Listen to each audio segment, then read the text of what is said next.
Greetings and welcome to the second episode of Morrowind Modding Manors. This series was officially picked up by our Patreon subscribers last month, so from now on we'll have a new episode of Morrowind Modding Manors every 2 weeks, featuring 3 random house mods as we look through many of the lost and forgotten homes and manors of Vvardenfell in our search to find your dream resident home.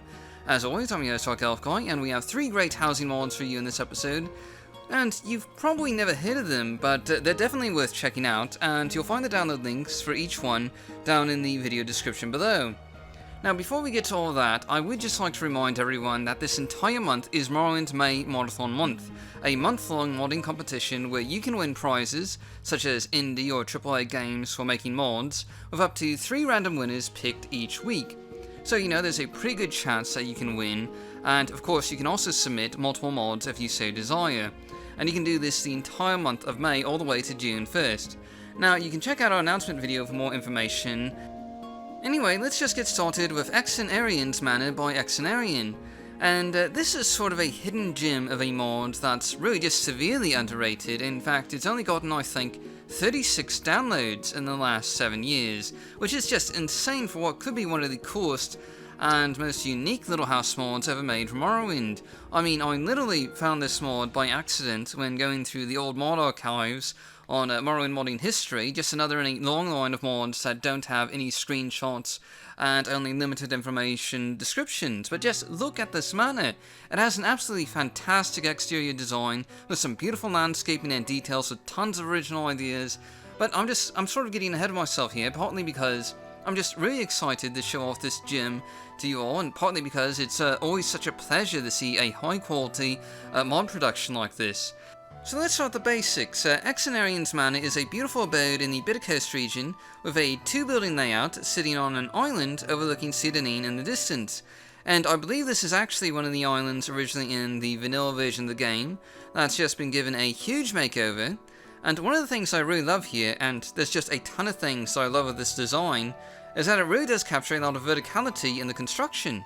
You have a large 3-story central imperial style manor connected by a rope bridge to a smaller 2-story abode off on another small island, and you really got to appreciate the number of pathways and rope bridges and overlooks that are all on different height levels, providing just this amazing swampy abode feel with a lot of unique design decisions, like a small cave that one of the walkways goes through, or the path grids that have been established with NPC guards. So as you're walking along, you might see NPCs going up rope bridges or climbing a ladder on one of the paths above you, which really just adds to this sort of immersive epic feel of Xen-Arien's Manor.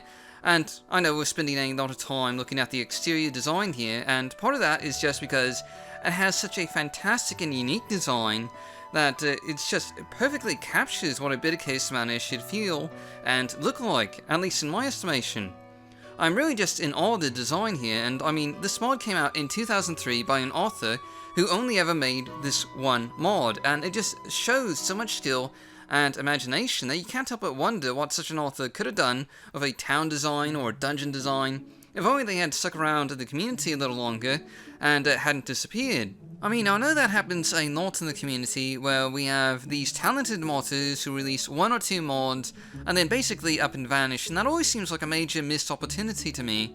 But I'm just sort of getting off track here, so anyway, let's take a look at the interior of the central manor compound, and you'll notice that despite the fact that the exterior is imperial based, the interior is actually of a sort of Hlaalu architecture set, featuring a large central room that, if you look up, actually includes the 2nd floor with a sort of mezzanine that rings around the floor here.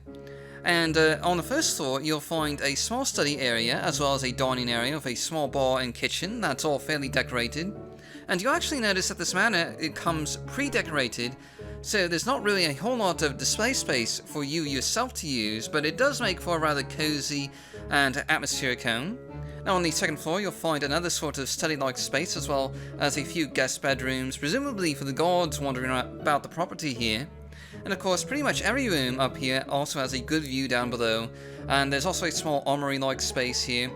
And it actually should be pointed out that a majority of the items used for decoration here are statics, so there's no overpowered loot for you to steal. And finally, on the 3rd floor, there's a sort of interesting design in play, with the 3rd floor looking down on the rest of the manor, and the various chambers up here are actually connected by rope bridge, certainly a rather unique design. And other than that, there's just a hammock and a few bookshelves up here, as well as doors leading out to various balconies and things like that. As you may recall from the exterior, there's quite a few small balconies and overlooks that are attached to the central manor compound. And finally, we're going to take a look at the second house included on the property, which is more of a private home with no guards or NPCs cluttering the walkways. And again, it's an interesting design. Despite the imperial-style exterior, it has Halalu architecture along the interior with an open central stairwell that looks from the third floor all the way down to the bottom. And the middle floor here is home to a small sort of display area, and also a cozy library with numerous volumes, all static objects of course, that you can't move. And up on the third floor you'll find a small sort of attic-like space with some storage and balcony access that you can use. And the bottom floor here is sort of a mixture of rooms, including a small training area with a few practice dummies, a master bedroom with closets for clothing and other related items, and also a study here in the corner. And you'll find that there is something of a story behind the property and the previous, though absent, owner. And I believe the mod author was originally intending to eventually release a new version that included dungeons and quests, but sadly that never happened. Still, there's a few secrets you to find around the estate, and all these rooms are just beautifully detailed and decorated, with again some very unique and creative designs being used here. I mean, the environmental storytelling here is just absolutely superb, and overall, Xen-Arien's Manor is one of the more scenic and beautifully designed housing mods I've seen for Morrowind, with excellent landscaping and exterior design, along with pre-decorated interiors, and a fair amount of storage for you to use, though because it's pre-decorated, and there's not really a whole lot of display space for your own items. And this may work better as a cool location you can visit rather than a permanent player home. Still, it's a really cool looking house mod, and I highly recommend checking it out. Next up, we're taking a look at Mae'vir Manor by Master Sam.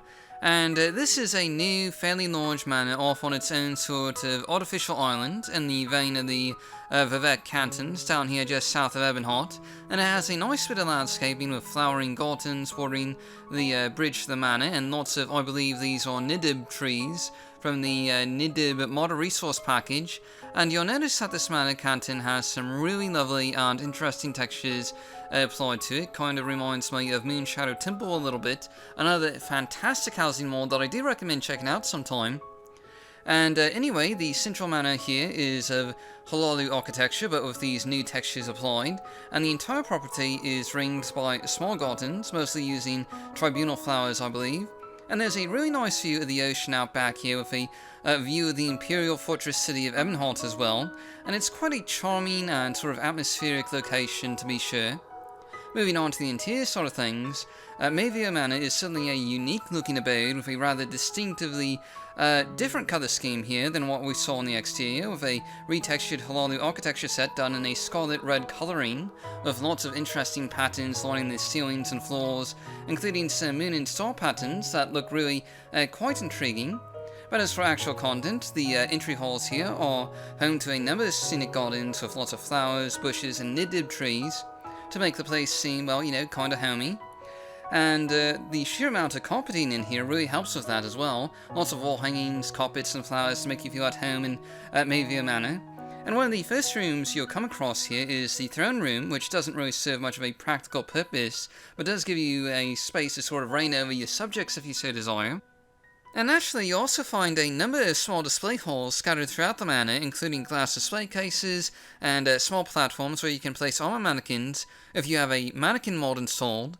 And another convenient feature here is a set of ingredient gardens in one of the side wings, including mostly plants from the Tribunal expansion and Mournhold, as well as a number of small fountains and ponds to give these rooms just, you know, a little bit of character.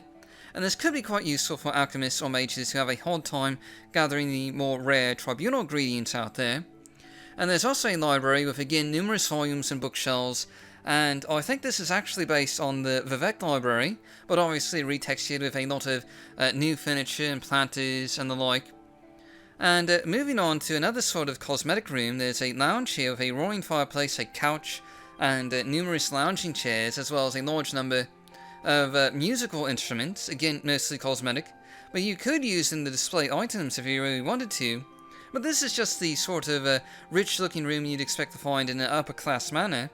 There's also a large dining hall with over a dozen chairs for guests and the like, as well as a few tables and shelving units for displaying any items you might want to impress your guests with.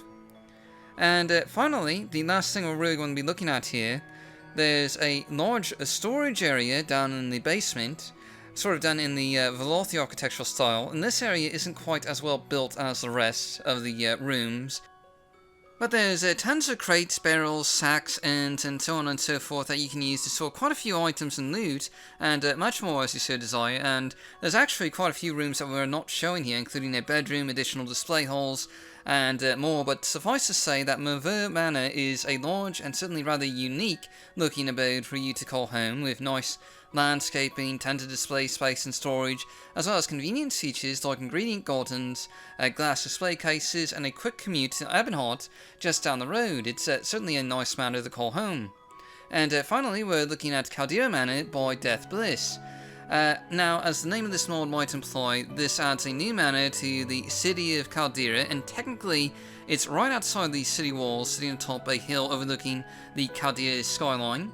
This is another sort of imperial/Nordic styled manor that you can see here, with a nice bit of landscaping and gardens add just a little flavour to the exterior. There's also a second story balcony, an outdoor hammock for relaxing, and an outdoor dining table, as well as a tree-lined path and an ingredient garden along the slopes heading into town for, collecting ingredients for alchemical purposes and the like. And just to show off the manor at a different time of day so you can get the full effect of the lighting paving the way up to the manor, you can see this abode here at a sort of late evening time, and it's a fairly cool and atmospheric looking abode from this angle, with tons of just great views of Caldera and the surrounding valley. Inside you'll find a number of rather spacious rooms. There's a lot of open areas in Caldera Manor, and it's very much a sort of open floor plan, but here on the first floor you'll find a number of storage chests lining the foyer, as well as a small kitchen and dining area. And on the second floor you'll find a display hall with a number of tables, as well as what could be a library with tons of bookshelves, but which can also just be used, to display regular items and the like, if you don't have any books that you want to put out there. And there's also a table with some alchemical texts, including a book that covers a list of every ingredient combination for different effects, which, that might be considered a little bit unbalanced, but since part of the fun of alchemy is trying to figure out what effects work, but it's just something that's there that you can use. And anyway, on the top floor we have the master bedroom, which includes a bed, some closets, and a small study area with a desk, and basically a pretty typical bedroom that should meet most of the needs that you might have. And this manor does come with a sizable basement, including another display hall with tons of shelves down here that you can just sort of use for displaying loot. And naturally there's a ton of crates for storing excess items, so you have plenty of space to store and display your items here. Overall, this is a nice sized manor with some lovely landscaping and exterior designs, and some really great views of the town of Caldera especially, as well as convenience features like lots of storage and display space, and a complete alchemical guide to ingredients and their effects. There's also a secret escape route that goes to the Caldera mines, which is a nice immersion feature for thief-like characters, and with a quick commute to Caldera, this is an easy recommendation for players who want to be near a fairly large town, but not necessarily in Balmora or other overpopulated areas. And anyway, that pretty much wraps up this episode of Morrowind Modding Manors. Don't forget to check out Modathon Month and release your own Morrowind mods to win fabulous I say, prizes. And in any event, we'll be back in 2 weeks with our third episode of Morrowind Modding Manors, and in the meantime we have a few interviews coming up and a couple of showcase episodes to look forward to. So thanks for watching, and I'll see you all next time.